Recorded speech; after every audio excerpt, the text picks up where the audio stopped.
Yo les bladers. Bienvenue pour une nouvelle vidéo, on va vous présenter la nouvelle build Meteor Dragoon. Meteor Dragoon 370 J pour jaune. Un nouveau beat de type attaque, ça fait plaisir. La build est une rotation H horaire, un lanceur à crémaillère en forme de dragon. La build est faite exprès pour le speed shield, mais des avantages de cette build, je tiens à le souligner, c'est qu'elle se déséquilibre très facilement à cause de sa troisième lame ici.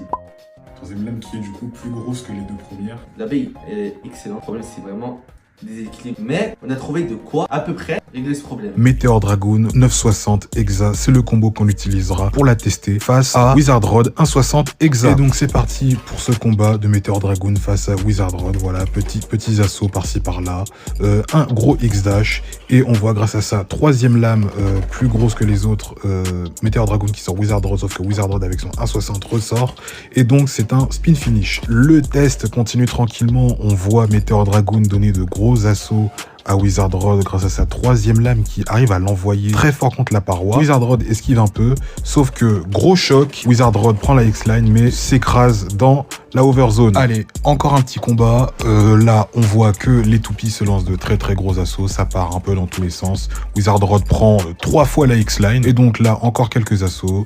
Tac, ça se rejoint au milieu, et on va pouvoir voir les petites capacités de spin steel de Meteor Dragoon, ce qui fait que la vitesse de rotation des deux toupies s'égalise, et du coup, elles finissent par faire une égalité. Bon, du coup, on fait encore un autre match. Meteor Dragoon qui prend la X-Line, et oula, bon, bah, elle est sortie. Et donc, bien évidemment, on recommence le combat. Bon, Meteor Dragoon qui se tape un peu partout dans le stadium, et qui donne là, maintenant, un gros assaut à Wizard Rod, mais du coup c'est pas suffisant pour que Wizard Rod soit en mauvaise posture. Bon, là le combat s'éternise et les deux toupies se rejoignent au milieu. Meteor Dragoon là essaie tant bien que mal de voler un peu de rotation à Wizard Rod, sauf que bah ça marche pas de fou, donc du coup spin finish. Du coup c'est parti pour encore une fois un autre match. Les deux toupies s'entrechoquent au milieu de l'arène. Meteor Dragoon qui suit la X-Line sans vraiment la prendre et qui envoie Wizard Rod en over, sauf que Wizard Rod grâce à son 1.60 arrive à ressortir, et Meteor Dragoon est en mauvaise posture. Elle va tenter un petit peu de spin steel, mais ce ne sera pas suffisant. Ce sera donc un spin finish pour Wizard Rod. Bon, là on a vu que Wizard Rod 1.60 Hexa c'était un peu trop cheaté pour Meteor Dragoon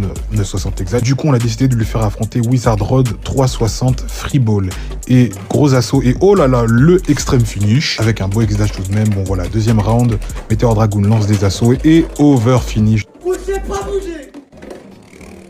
La veille est bien, le problème c'est qu'on peut pas dire de vrai stats parce qu'on a joué contre une Wizard Rod. Wizard Rod 160 Hexa, c'était dur. Elle reverse plusieurs fois. Par contre, Wizard Rod 360 Freeball, elle s'est très bien débrouillée. Elle nous a surpris à sortir la veille, ce qui est quand même incroyable. Extrême over. Compte sur vous, dans les commentaires, mettez vos combos, même si peuvent être très merdiques, ou alors over cheat, méta. Bon, par contre, s'il vous plaît, ne balancez pas de la DCX.